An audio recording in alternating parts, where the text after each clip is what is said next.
Chapter 4 October 20, Saturday. He was happy to be home again at last, but with his wife and child gone, the place seemed lonely. How long had it been since he was home? He tried to count on his fingers. He'd spent one night in Kamakura, got stuck on Oshima for 2 nights, spent the following night in Villa Log Cabin, and then another night on Oshima. He'd only been away for 5 nights. But it felt as if he'd been gone from home for much longer. He often went away for 4 or 5 nights to research articles, but when he came home it always felt like the time had flown by. Asakawa sat down at the desk in his study and turned on his word processor. His body still ached here and there, and his back hurt when he stood up or sat down. Even the 10 hours he'd slept last night couldn't make up for all the sleepless nights of the last week. But he couldn't stop and rest now. If he didn't take care of the work that had piled up, he wouldn't be able to keep his promise to take them on a drive to Nikko tomorrow, Sunday. He sat right down in front of the word processor.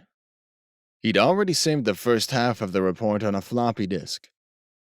Now he needed to add the rest. Everything that had happened since Monday, when they had learned the name of Sadako Yamamura. He wanted to finish this document as quickly as possible. By dinner time, he'd written 5 pages. It was a pretty good pace.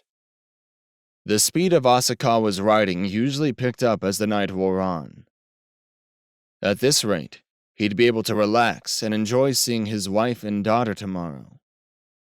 Then, on Monday, he'd go back to his normal life. He couldn't predict how his editor would react to what he was writing now, but he'd never know until he'd finished writing it. Knowing it was probably fruitless effort, Asakawa went through and put the events of the second half of the week in order. Only when the manuscript was finished would he feel that the episode was really and truly over. Sometimes his fingers stopped over the keyboard. The printout containing Sadako's photo was sitting by the desk. He felt as if that terrifyingly beautiful girl were watching him, and it ruined his concentration. He'd seen the same things she'd seen, through those beautiful eyes. He still had the feeling that part of her had entered into his body. Asakawa put the photo out of sight. He couldn't work with Sadako staring at him. He ate dinner at a local diner, and then he suddenly wondered what Ryuji was doing right now. He wasn't really worried. Somehow he just remembered Ryuji's face. And as he went back to his room and continued working, that face floated at the edge of his consciousness, gradually becoming clearer. I wonder what he's up to right now. His mental image of Ryuji's face drifted in and out of focus. He felt strangely agitated and reached out for the phone. After 7 rings, he heard the receiver being picked up, and he felt relieved. But it was a woman's voice he heard. Hello? The voice was faint and thin. Asakawa had heard it before. Hello, this is Asakawa. Yes? Came the faint reply. Ah, you must be Mai Takano, right? I should thank you for the lunch you made the last time we met. Don't mention it. She whispered and waited. Is Ryuji there? Asakawa wondered why she didn't just turn the phone over to Ryuji right away. Is Ryuji, the professor, is dead. What? How long was he speechless? All he could say, stupidly, was, what? His eyes stared blankly at a point on the ceiling. Finally, when the phone felt ready to slip out of his hands, he managed to ask, When? Last night, at around 10 o'clock. Ryuji had finished watching the video at Asakawa's condominium last Friday night at 9:49. He died right on schedule. What was the cause of death? He didn't need to ask. Sudden heart failure, but they haven't determined an exact cause of death. Asakawa barely managed to stay on his feet. This wasn't over.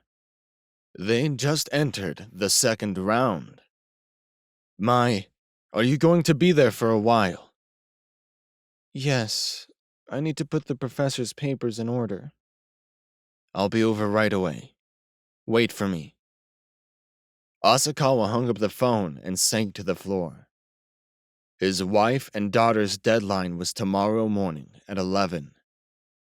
Another race against time. And this time, he was alone in the fight. Ryuji was gone.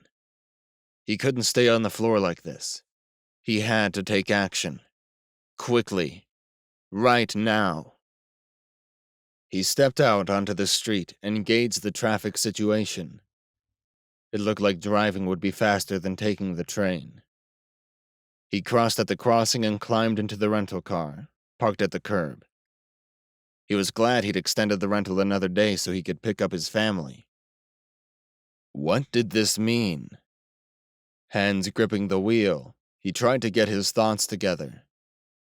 Scene after scene flashed back to him, but none of them made any sense. The more he thought, the less his mind could absorb, and the thread connecting events got more and more tangled until it seemed ready to snap. Calm down! Calm down and think! He lectured himself. Finally, he realized what he had to focus on. First of all, we didn't really figure out the charm, the way to escape death. Sadako didn't want her bones to be found and laid to rest with an appropriate memorial service. She wanted something entirely different. What? What is it? And why am I still alive like this if we didn't figure out the charm? What does that mean? Tell me that! Why did only I survive? At 11 o'clock next morning, Shizu and Yoko would face their deadline. It was already 9 at night. If he didn't do something, he'd lose them. He'd been thinking of this from the perspective of a curse pronounced by Sadako, a woman who'd met an unexpected death, but he began to doubt that approach now. He had a premonition of a bottomless evil, sneering at human suffering. Mai was kneeling formally in the Japanese-style room with an unpublished manuscript of Ryuji's on her lap. She was turning the pages, casting her eyes over each one, but it was a difficult subject at the best of times, and now nothing was sinking in. The room felt cavernous. Ryuji's parents had picked up his body early this morning and taken it back home to Kawasaki. He was gone. Tell me everything about last night. His friend was dead. Ryuji was like a brother in arms to him. He grieved. But he hadn't time now to wallow in sentiment. Asakawa sat next to Mai and bowed. It was after 9:30 at night. I got a call from the professor. She told him the details. The scream that had come from the phone, the silence that had followed. Then, when she'd rushed to Ryuji's apartment, she'd found him leaning against the bed, legs spread wide. She fixed her gaze on the spot where Ryuji's corpse had been, and as she described the scene, tears came to her eyes. I called and called, but the professor didn't respond. Asakawa didn't give her time to cry. Was there anything different about the room? No, she said, shaking her head. Only that the telephone was off the hook and making an ear-splitting sound. At the moment of death, Ryuji had called Mai. Why? Asakawa pressed further. He didn't tell you anything there at the end? No last words. Nothing, say, about a videotape. A videotape? Mai's expression showed that she couldn't see a possible connection between her professor's death and a videotape. There was no way for Asakawa to know whether or not Ryuji had figured out the true nature of the charm just before he died. But why did he call Mai? He must have done it knowing his death was at hand. Was it just that he wanted to hear a loved one's voice? Isn't it possible that he'd figured out the charm and needed her help in carrying it out? And that's why he called her? In which case, it takes another person to make the charm work. Asakawa started to leave. Mai walked him to the door. Mai, will you be staying here tonight? Yes. I need to take care of his manuscript. Well, I'm sorry to have bothered you when you're so busy. He went to leave. Yes? Mr. Asakawa, I'm afraid you have the wrong idea about the professor and me. What do you mean? You think we were having a relationship, as a man and a woman. No, well, I mean, Mai could spot a man who thought they were lovers, the way he looked at them. Asakawa looked at them that way. It bothered Mai. The first time I met you, the professor introduced you as his best friend. That surprised me. I had never heard the professor talk like that about anyone before. I think you were very special to him. So... She hesitated before continuing. So, I wish you could understand him a little better, as his best friend. The professor, as far as I know, he never knew a woman. She lowered her eyes. You mean he died a virgin? Asakawa had nothing to say to that. He remained quiet. The Ryuji that Mai remembered sounded like a completely different person from the one he knew. Were they talking about the same man? But you don't know what he did as a junior in high school, was what he wanted to say, but he stopped himself.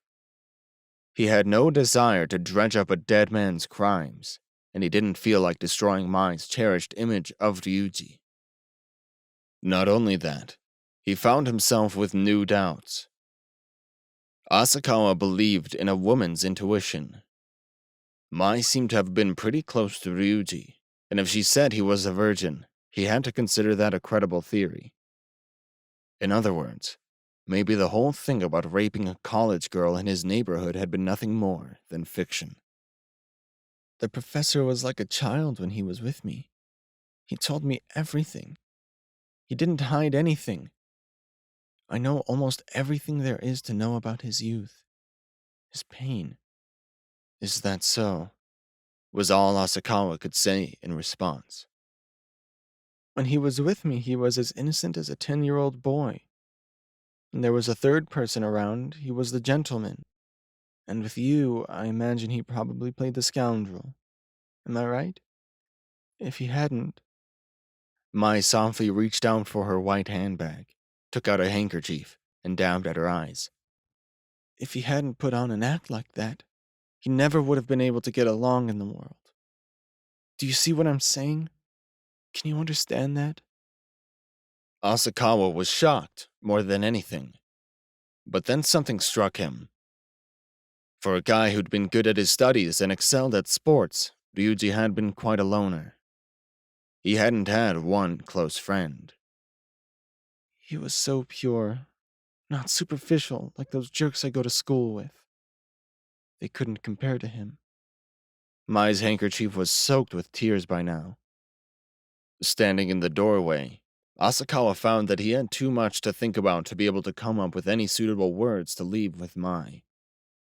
The image of the Ryuji he'd known diverged completely from the one Mai had.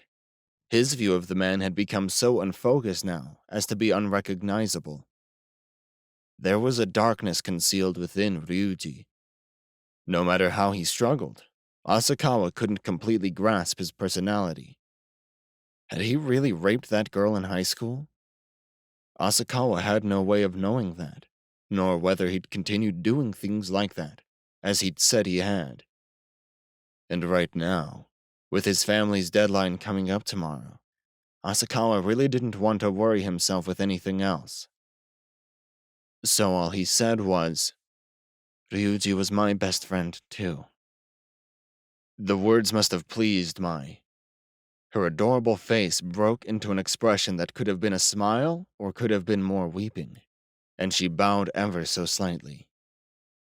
Asakawa shut the door and hurried down the stairs. As he emerged onto the street and put distance between himself and Ryuji's apartment, he was suddenly overwhelmed by the thought of this friend who'd thrown everything into this dangerous game, even sacrificing his life. Asakawa didn't bother to wipe away the tears.